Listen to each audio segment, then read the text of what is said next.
दोस्तों, सुज़लॉन एनर्जी की बात करें तो स्टॉक के अंदर आज भी गिरावट देखने को मिली। पिछले कुछ दिनों से स्टॉक काफ़ी दबाव में। अब इसके बीच में बहुत सारी अपडेट निकल के आ रही है जिनको एक-एक करके डिस्कस करने जा रहे हैं। जैसे कि आपको पता ही होगा कि सुज़लॉन एनर्जी का कारोबार पूरे विश्व में फैला हुआ है और यूएस में भी कंपनी काम करती है। अब यूएस प्रेसिडेंट डोनाल्ड ट्रंप ने बहुत बड़ा फैसला लिया विंड एनर्जी को लेकर। लगातार आप देख सकते हो कि वो इस समय रिन्यूएबल एनर्जी को बिल्कुल पसंद नहीं करते। उन्होंने अपनी शपथ ग्रहण के बाद में लगातार ये फैसले किए कि वो रिन्यूएबल एनर्जी को बिल्कुल गलत समझते और अब इन्होंने विंड एनर्जी को लेकर एक बहुत बड़ा चौंकाने वाला फैसला किया। क्या है वो फैसला, उसको समझेंगे और उससे क्या नुकसान होगा विंड एनर्जी सेक्टर की कंपनियों को। इसके अलावा इंडिया से कुछ बड़ी गुड न्यूज़ निकल के आ रही है रिन्यूएबल सेक्टर को लेकर, विंड एनर्जी सेक्टर को लेकर, जिसको हम समझने की कोशिश करेंगे इस वीडियो के माध्यम से और आने वाले इसमें क्या सुज़लॉन बेहतर करेगा। लेकिन फ्रेंड्स, उससे पहले अगर आप पहली बार हमारे चैनल पे आए तो चैनल को सब्सक्राइब कर दीजिए, एक बेल आइकॉन दबा दीजिए ताकि जब भी नया वीडियो बने पहला नोटिफिकेशन आपको मिले। वीडियो पसंद आए तो लाइक शेयर जरूर कीजिए। चलो फ्रेंड्स, वीडियो स्टार्ट करते हैं। मैं हूँ आपका दोस्त एस.बी. दवे और हमारे अपने चैनल ऑनलाइन कमाई में आपका बहुत बहुत स्वागत है। तो सबसे पहले सुज़लॉन एनर्जी के कारोबार की बात करें तो आज 57.52 पर क्लोजिंग थी, जहाँ पे 1.69% की गिरावट देखने को मिली। तो सुबह शुरुआत पॉजिटिव हुई थी 59 पर, उसके बाद दबाव की स्थिति बनी और स्टॉक आ गया नीचे। तो इसके पीछे सबसे बड़ा रीज़न है कि जो बड़े फंड हाउस है फिलहाल वो इतने सक्रिय नहीं है सुज़लॉन में। वो आप वॉल्यूम से समझ सकते हो। पिछले एक महीने पहले इसका 9 करोड़ का वॉल्यूम था, 4 करोड़ की डिलीवरी उठाई गई थी। 1 वीक पहले 10 करोड़ का वॉल्यूम हुआ था, 4 करोड़ की डिलीवरी उठाई गई थी। और कल इसका 8 करोड़ का वॉल्यूम था, कल यानी फ्राइडे को, और सामने 3 करोड़ का डिलीवरी बेस काम हुआ। आज वॉल्यूम करते हुए 6 करोड़ पे आ गया। इसका मतलब यह है कि बड़े फंड हाउस इस समय से स्टॉक में वेट एंड वॉच करें, न यहाँ पे बिकवाली हो रही है न खरीदारी हो रही है, वॉल्यूम कम हो रहा है, इस वजह से स्टॉक थोड़ा सा दबाव में आ गया है। अब जैसे कि सुज़लॉन एनर्जी यूएस के बाज़ार में भी इस समय अपना बिजनेस कर रही है, तो 2.78 गीगावाट की इंस्टॉल कैपेसिटी इनकी यूएस के अंदर है और यूएस प्रेसिडेंट ने एक बड़ा झटका दिया विंड एनर्जी सेक्टर को। तो देख सकते हो कि ट्रम्प प्रशासन ने विंड टर्बाइन और उनके जो इक्विपमेंट है, जो पार्ट्स है, उसको इंपोर्ट करने के ऊपर अब देखो कि राष्ट्रीय सुरक्षा की जांच शुरू कर दी है। उनके हिसाब से ये जो विंड टर्बाइन है और उसके जो पार्ट्स है वो देश की सुरक्षा के लिए खतरा है, ऐसा उनका कहना है। और इसके लिए अतिरिक्त और शुल्क लगाया जा सकता है जो भी विंड टर्बाइन के पार्ट्स इंपोर्ट किए जा रहे हैं। तो देख सकते हो कि वाणिज्य विभाग ने व्यापार विस्तार अधिनियम की धारा 232 के तहत 13 अगस्त 2025 से इसकी जांच शुरू की है। तो ये देख सकते हो कि इसको राष्ट्र के लिए खतरा मान रहे हैं वो, आप देख सकते हो कि विंड टर्बाइन को, और इसके लिए इसके इंपोर्ट पे रोक लगाने की वो पूरी तरह से तैयारी करें। जबकि इस जांच में कोई ठोस कारण नहीं बताया गया कि क्यों वो राष्ट्रीय सुरक्षा के लिए खतरा है, क्यों आप देख सकते हो कि उसको रोकना चाहिए।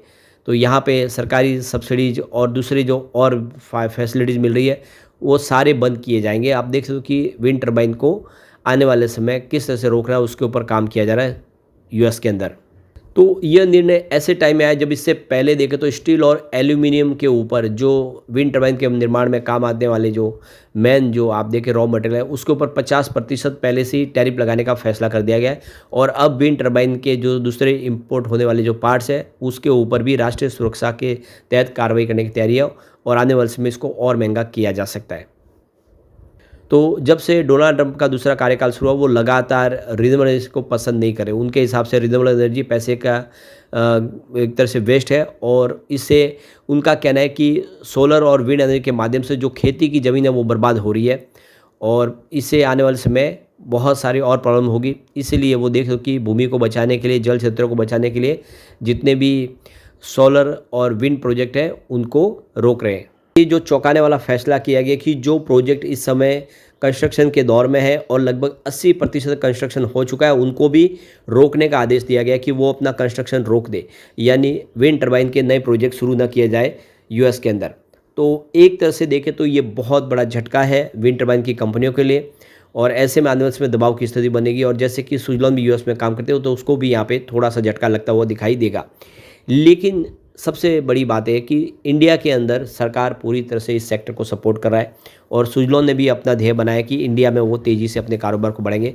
तो जो बड़ी अपडेट निकल के आ रही है, आप मंडे को ही देखें तो renewable energy development agency IREDA ने यहाँ पे देख सकते हो कि एक MOU साइन किया ministry of new renewable energy के साथ में, और इसका जो लक्ष्य है कि 8,200 करोड़ का रेवेन्यू जनरेट करना है इरेडा का, यानी ज़्यादा से ज़्यादा फंड प्रोवाइड करना है रिन्यूएबल सेक्टर की कंपनियों को। तो बिल्कुल आप देखो कि इरेडा तेज़ी से कमर कस चुका है।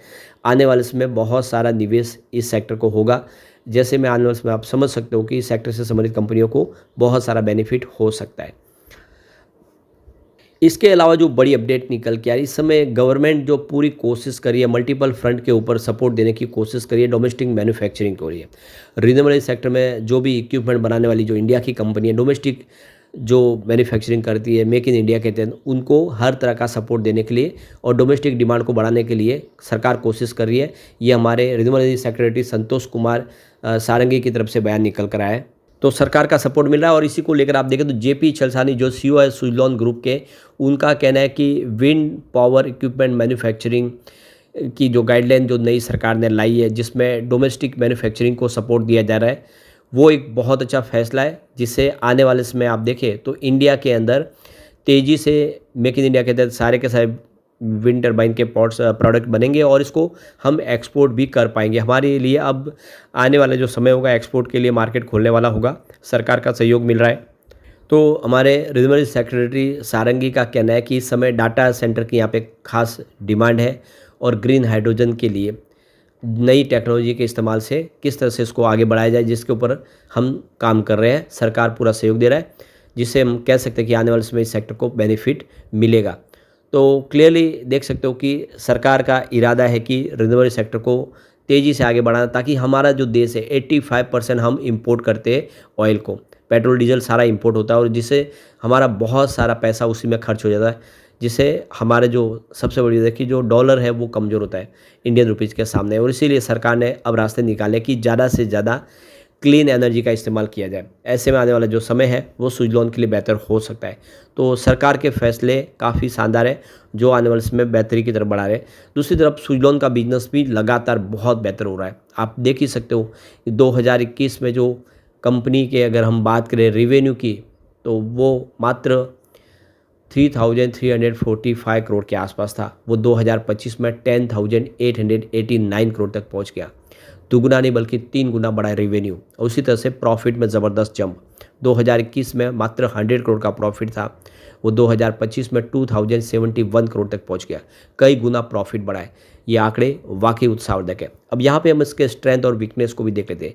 तो फर्स्ट स्ट्रेंथ है, the company has shown good profit growth of 30.74% for the past 3 year. Second है, the company has shown good revenue growth of 45.73% for the past 3 years.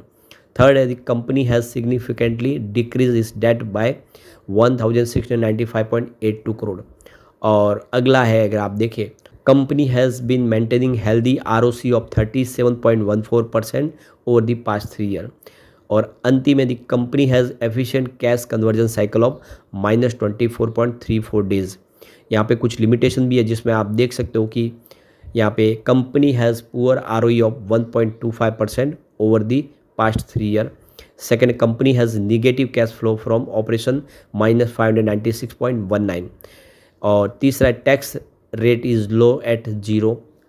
और उसके बाद में the company has low EBITDA margin of -48.04% over the past 5 year.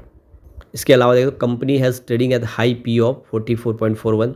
और अंतिम में the company is trading at high EV EBITDA of 47.25। तो ये कुछ लिमिटेशन भी है, लेकिन आने वाले समय विश्वास है कि सुजलॉन बेहतर करेगा। लेकिन फ्रेंड्स, कोई भी इन्वेस्टमेंट करने से पहले अपने फाइनेंशियल एडवाइज़र से एडवाइस ले लें या अपना खुद का रिसर्च करें, क्योंकि मैंने वीडियो आपके एजुकेशनल पर्पज़ के लिए ही बनाया। वीडियो पसंद आए तो लाइक से जरूर कीजिए और चैनल को सब्सक्राइब कर दीजिए। Thank you friends.